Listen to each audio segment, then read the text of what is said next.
Nanti akan saya sampaikan kenapa toh rezeki kita itu susah. Kenapa toh kadang-kadang kita itu oleh Allah kita megawe tenanan kok. Ya kadang-kadang faktor-faktor kecil seperti ini tidak Anda perhatikan. Termasuk orang-orang yang ada dalam perusahaan.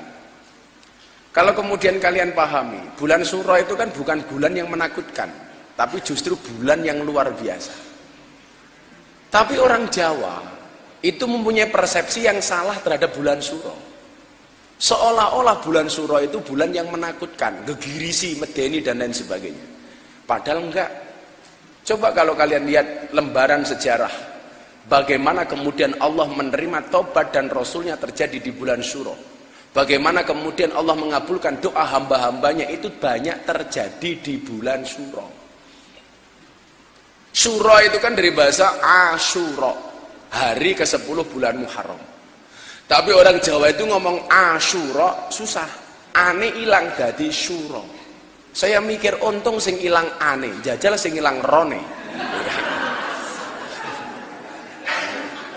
Iki bulan apa iki? Bulan Asyura. Coba kita lihat sebelum saya teruskan cerita saya tadi. Bagaimana kemudian lembaran-lembaran sejarah mencatat bahwa bulan Suro itu bulan yang luar biasa. Saya sebutkan secara singkat. Kalian ingat-ingat. Ini termaktub di dalam kitab Daqaiqul Akhbar.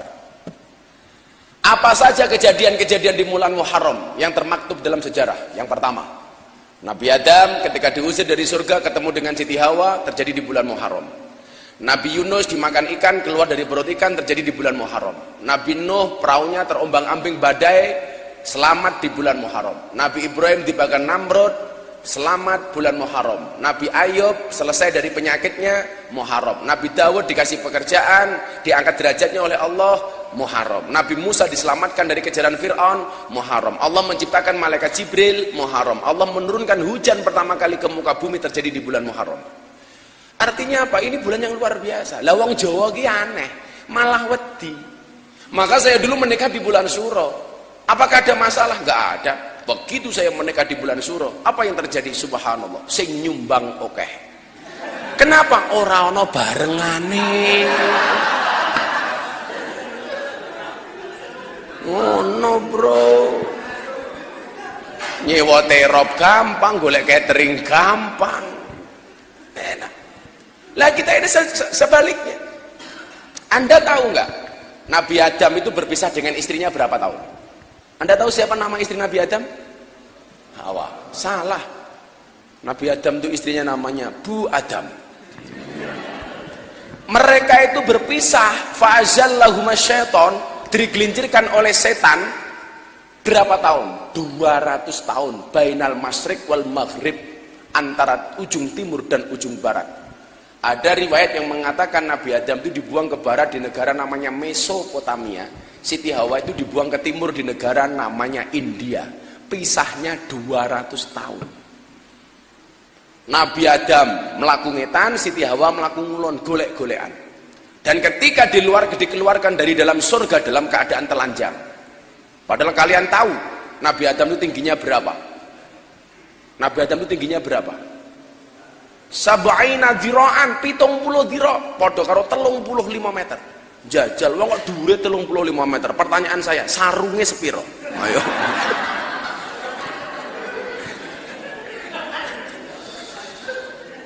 Sarunge sepiro?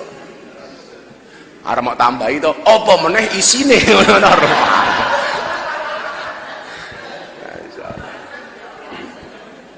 Lah, artinya apa?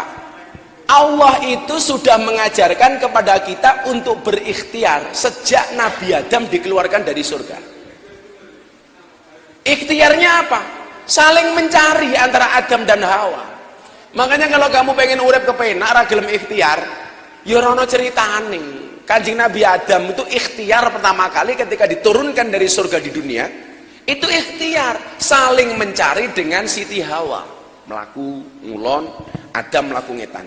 Maka dari riwayat yang mengatakan tulisan Agus Sunyoto itu kemungkinan Nabi Adam itu ketika bertemu dengan Siti Hawa, sebelum pertemuan dengan Siti Hawa itu melintasi Pulau Jawa. Tulisan Agus Sunyoto itu. Karena memang dicari 200 tahun. ngalor gitu. Akhirnya Nabi Adam golek, ini ikhtiar loh. Dan ikhtiarnya tidak pendek Pak Saiful, 200 tahun.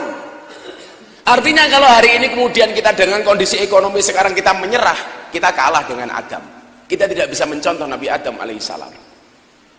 Kalau sekarang dolar sampai 15.000, saya masih yakin, saya masih optimis. Bukan berarti saya pro Jokowi, saya nggak ada urusan dengan Jokowi. Tapi kalau kemudian kita punya Allah, hati kita ta'alluq billah, enteng. Arab 15.000 macam-macam enteng. Ini mbak-mbaknya kan juga punya dolar. Dodoni melar.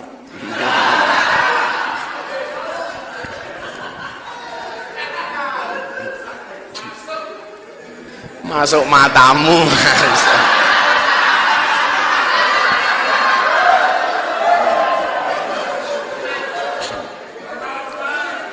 Yang pengen diajarkan oleh Allah kepada Nabi Adam itu apa? Optimismenya. Sekarang begini, coba dijawab. Mas, Mbak, Pak Saiful dan kawan-kawan, coba Anda jawab. Anda tahu, orang berpuasa itu kan lemah. Orang berpuasa itu kan haus. Orang berpuasa itu dahaga. Kenapa dia bisa bersabar? Umpama Ali ki ngapusi iso poso awan mlebu kamar ngombe es teh, keluar dari kamar pura-pura poso lemes. Bisa. Tapi kenapa tidak ada orang yang melakukan itu? Jawabannya sederhana. Kenapa orang berpuasa itu walaupun dia haus, sabar, lemah, lesu, dia bisa bersabar? Karena orang berpuasa yakin adzan maghrib pasti datang. Iya. Karena orang berpuasa yakin adzan maghrib itu pasti datang. Artinya apa? Sebesar apapun masalah yang kita hadapi, kenapa kita harus bersabar? Karena kita yakin solusi dan jalan pertolongan dari Tuhan pasti akan datang. Gak mungkin enggak. Yen ono posone mesti ono bukone. Yen ono posone mesti ono bodone. Jadi kalau kayak hari ini kayak teman-teman masyarakat tanpa riba, Anda bersikukuh tidak menggunakan uang bank, yakin apakah Allah tinggal diam? Enggak. Wong Anda menjauhi perkara haram kok.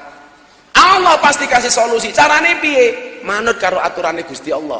Maka Ibnu Athaillah As-Sakandari mengatakan dalam kitab Al-Hikam, arih nafsaka minat tadbir. Bebaskan, istirahatkan dirimu dari ngatur. Kenapa? Karena semua sudah ada yang ngatur. Makanya motivasi saya ke anak-anak dunia malam itu saya bilang apa? Nak, bisa jadi hari ini dosamu sebesar kapal, tetapi ingat pengampunan dan maghfirah Tuhanmu sebesar lautan. Harus yakin. Nabi Adam 200 tahun ngalor ngidul ngetan golek-golekan sampai nyanyi lagunya Via Valen barang. Sayang, apa kowe krungu golek? Siti Hawa gaul lho padahal. Akhirnya Nabi Adam nyanyi dari ujung barat, nyanyi lagunya NDX, kelingan mantan. Dek, kowe biyen janji karo aku, nglakoni tresno suci kanthi ikhlas tekan mati, ning nyatane ngapusi citra ati iki. Netes eloku mili terus ning pipi, malaikate bengok o a o e.